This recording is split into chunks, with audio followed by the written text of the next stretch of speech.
My son refused to eat dinner unless Grandma said it was okay. When I asked what was going on, he said, "She told me not to trust you." My husband laughed and said, "She's just protective." I installed a nanny cam. What I heard that night still echoes in my ears. We lived in Boise, Idaho. Quiet neighborhood. Nothing fancy. My husband Nate and I had been married 8 years. We had one son, Toby. 6 years old. Bright kid. Full of questions. Loved dinosaurs and peanut butter crackers. I worked full-time from home doing medical billing. Nate worked at an auto body shop his dad owned. That's where it started. His mom, Diane, came over every weekday to help watch Toby after school. I didn't ask her to. She just decided it was her role. Grandmas are supposed to help, she'd say with a sweet smile, bringing in cookies and unsolicited advice. In the beginning, I was grateful. I thought she meant well. I didn't have time to question it. But things started changing. Toby was always happy to see her. But slowly, he started hesitating around me. Not in obvious ways, just little things. If I said no to a snack, he'd go ask Grandma. If I asked for a hug, he'd glance at her first like he needed permission. Then one night at dinner, everything cracked. I made his favorite, mac and cheese with broccoli on the side. He looked at it, then looked at me and asked, "Did Grandma say I could eat this?" I laughed awkwardly. "Toby, it's dinner. You can eat it." He frowned, serious. "Grandma said not to trust you." I stared at him. My heart dropped. She said that. He nodded slowly. I turned to Nate, expecting him to be shocked, to be angry, but he just chuckled and said, "She's just protective. You know how moms are." Something broke in me right then, not just because of what Toby said, but because of how easily Nate brushed it off. Like I was being dramatic, like Diane had the right to undermine me in my own home, with my own son. I didn't argue. I cleaned up the dishes, kissed Toby goodnight, and said nothing. But my chest hurt for hours. That night, I couldn't sleep. So I did something I never thought I'd do. I ordered a nanny cam disguised as a Bluetooth speaker. I placed it on the bookshelf in the living room where they spent most of their time.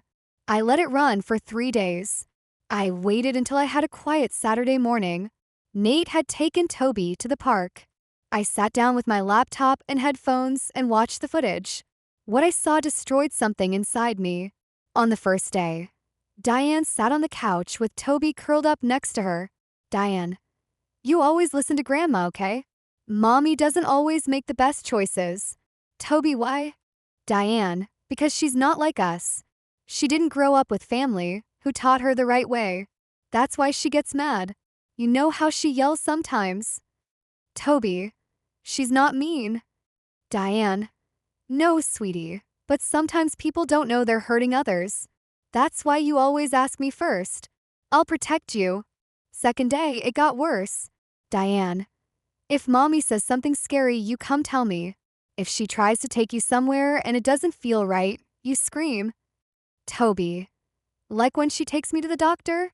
"Diane, especially then." I had to pause the video. I was shaking.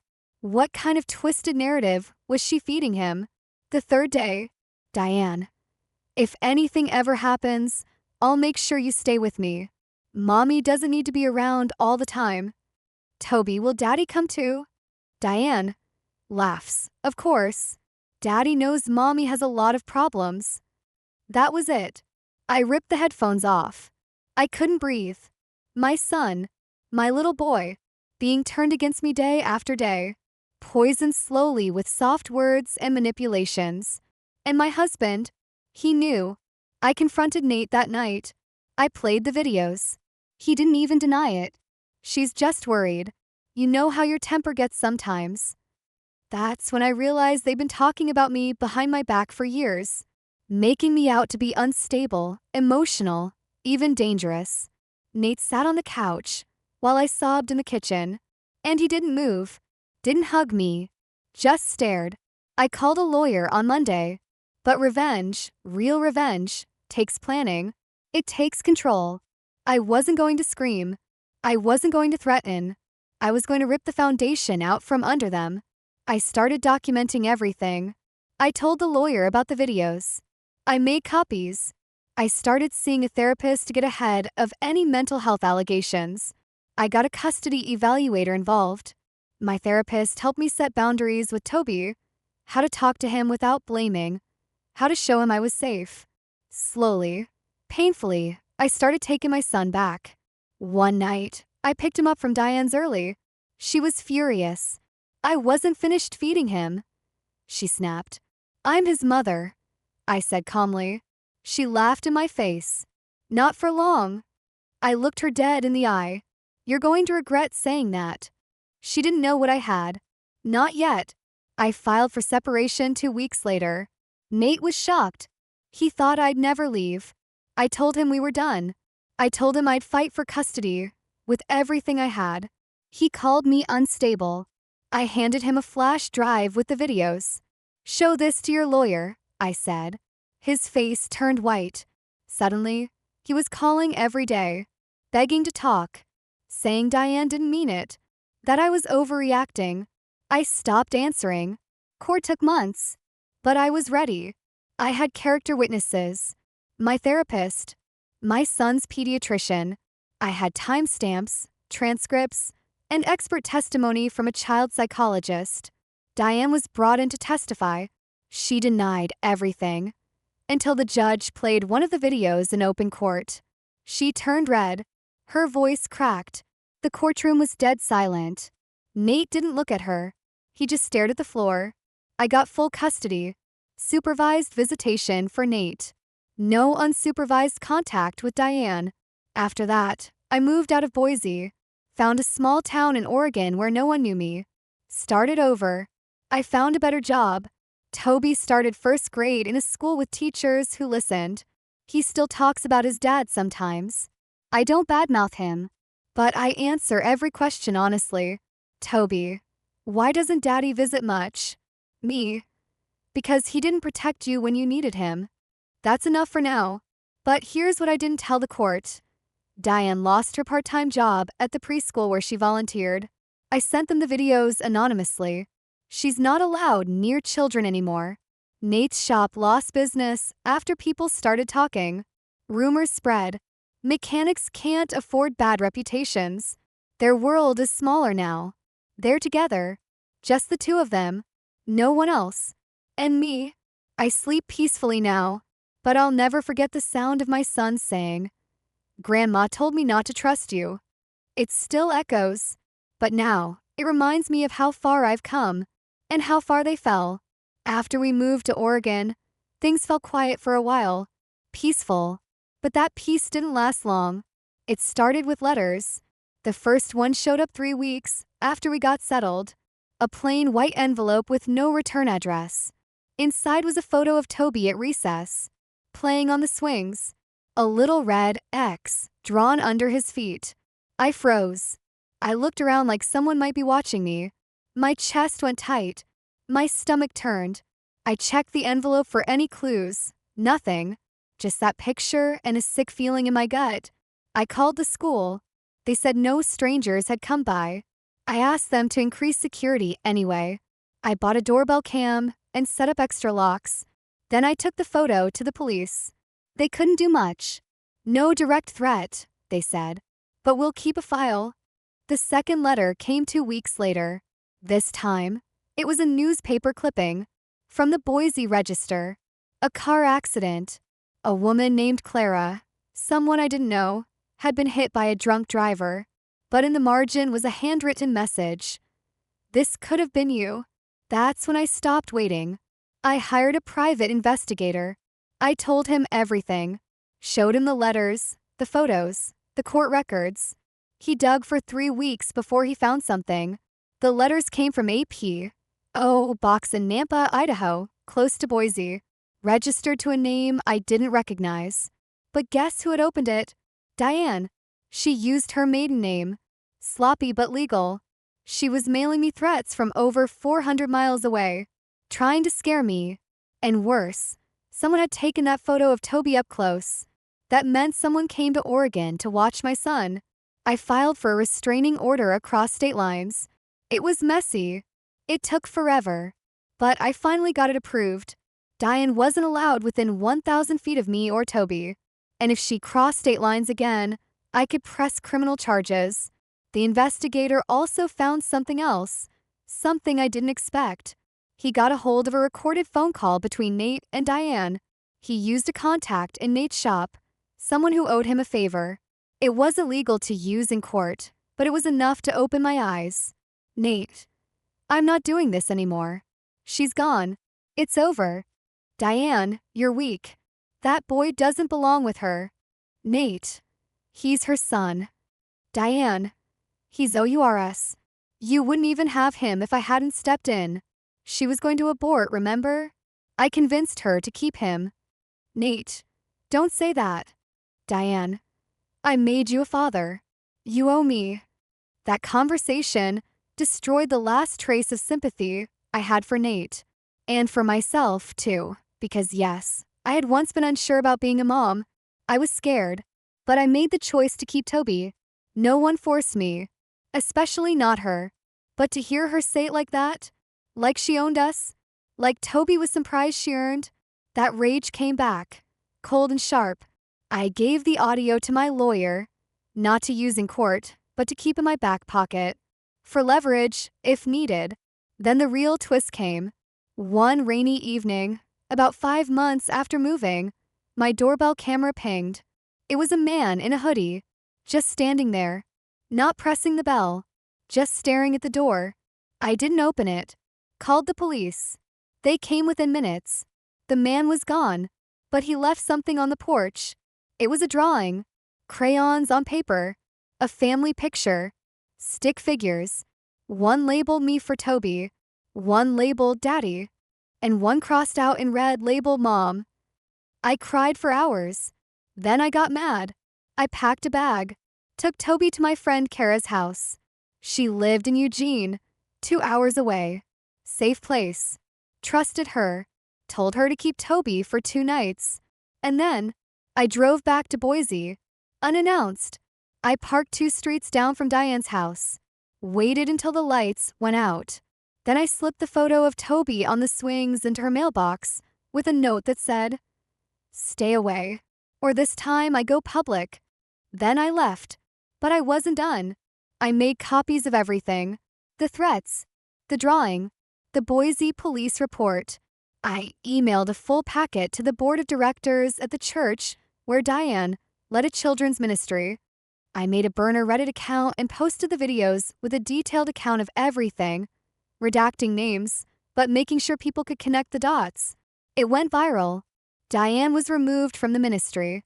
Her church disowned her. Nate's shop got review bombed again.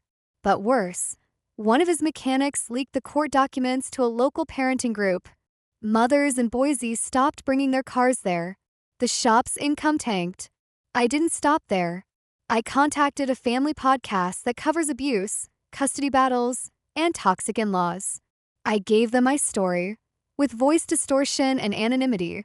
The episode hit number 4 on their charts. Thousands of downloads. And then, something strange happened. Nate emailed me. Not begging, not angry, just one line. "You win." I didn't respond, because this wasn't about winning. It was about making sure they couldn't come near my son again.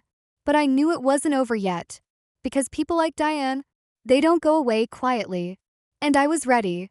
3 weeks passed after the podcast went live. I thought the storm had passed. Toby seemed lighter. He laughed more, slept through the night, stopped asking about his dad. I kept my guard up, but I let myself breathe a little.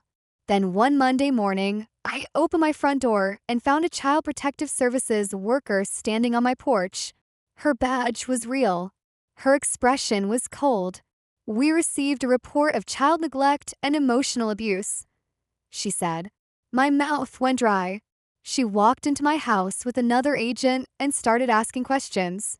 Checked the fridge, took pictures, asked Toby things like, "Do you feel safe with your mom? Has your mom ever hurt you or said scary things?" Toby looked at me, confused. "No." Mommy takes care of me. They stayed for over an hour. By the time they left, I was shaking. I called my lawyer immediately. This is retaliation, I said. He agreed. That night, I checked the podcast page. New reviews had popped up, all 1 star, all saying the same thing. She's not stable. She's lying for attention. Kids don't deserve moms like that. And one comment, let's see how long she keeps him. That was it. I knew who it was. I called the investigator again, told him to trace the CPS report, even if it cost me everything. I needed to know. 2 days later, he called me back. It came from a prepaid phone, but it was activated in Boise, the same strip mall where Nate's shop is.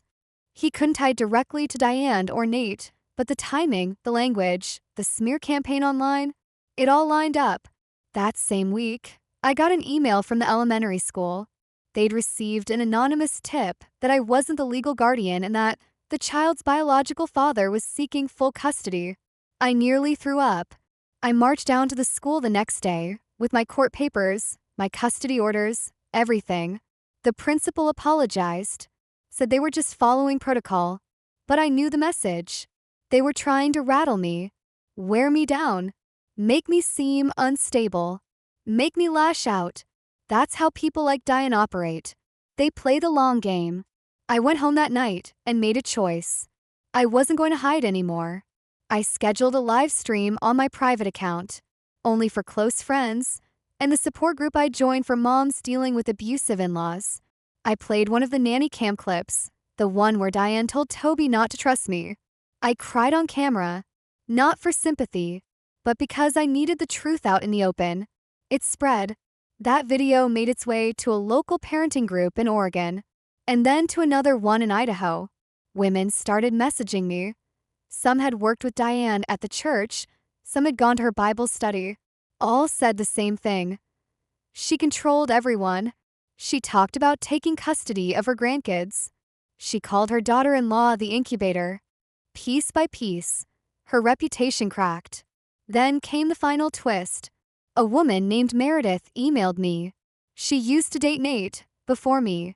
They'd broken up just a year before we met. She did this to me too, Meredith wrote. But I didn't have a kid. I just had to disappear. She attached screenshots from an old email account. Emails between her and Diane.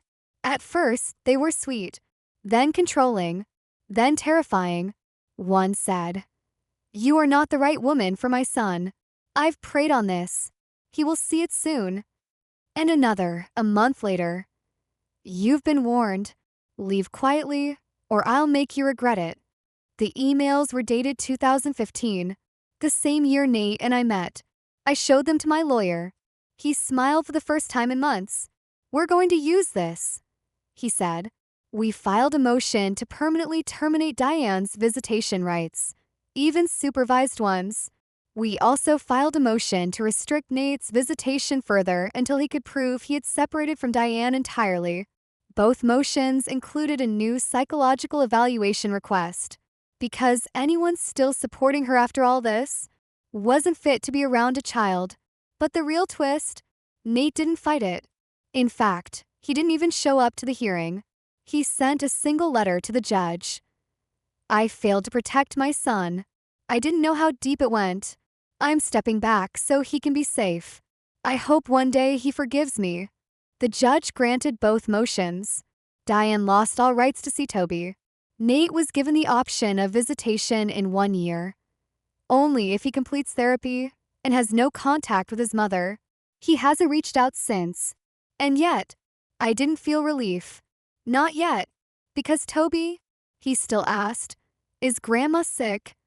Or why doesn't Daddy call?" The damage was done. And healing takes time. I look in the mirror now and barely recognize myself. I used to be scared of confrontation, used to shrink myself down to keep the peace. Not anymore. Now I fight. Not for revenge. Not just for justice. But for Toby. For the truth. And for every mother who's been told they're crazy, when all they ever did was protect their child. A year passed. 1 full year of peace. Toby was 7 now. Stronger. Sharper. But there were scars in his little heart that I could feel, even when he didn't say a word. Some nights he still had bad dreams, shadows on the wall, whispers he couldn't explain. But he always climbed into bed with me and whispered, "I know you're safe." That alone was enough to keep me going. Then one day, out of nowhere, I got a message from Nate. I hadn't heard from him since he sent that letter to the judge. He'd vanished. No calls. No child support. No effort. The message said, "I left Idaho. Can I call you?" Just once. I stared at the screen for a long time. Then I wrote back. "Why?" He replied, "I need to tell you something. You were right." Against my better judgment, I agreed to a 10-minute call. No video, just voice. When he answered, he sounded hollow, like someone had taken the fight out of him. "I'm in Reno," he said, "working part-time at a tire place. I sleep in a rented room above a laundromat." I didn't say anything. "She ruined me," he said. I finally spoke. "No, Nate. You ruined yourself. She just watched." He sighed. "You were the only one who ever stood up to her. I thought I was protecting you by keeping the peace. I didn't realize I was feeding her the bullets." I asked him one question. "What made you leave?" He paused. "She started going after my sister." His younger sister, Jamie, had always lived out of state. Quiet girl, didn't get involved in drama. But apparently, Diane had started visiting her unannounced, trying to correct her parenting too. It got so bad. Jamie blocked her number and changed daycares twice. That's when Nate snapped. He said he packed up overnight and left Boise for good. Cut off contact. Blocked her. Filed a restraining order of his own. By then, she'd burned every bridge. Her church dropped her. Her friends turned cold. She was caught harassing a new neighbor and ended up in a psychiatric evaluation for 72 hours. That became public. And then came the part one didn't expect. She told me she was going to take Toby and raise him herself. She had a plan. She had fake documents. She was ready to fake abuse calls again. But after your video went viral, she knew she lost. That chilled me to the bone. Even after everything, I hadn't realized how far she'd go. I didn't forgive Nate on that call. I still haven't. But I told him this. You can write Toby letters, but don't expect a reply right away. You need to earn that. He agreed. Over the next 6 months, he sent 2 handwritten letters. No pressure. Just updates on his job. Apologies. Hopes.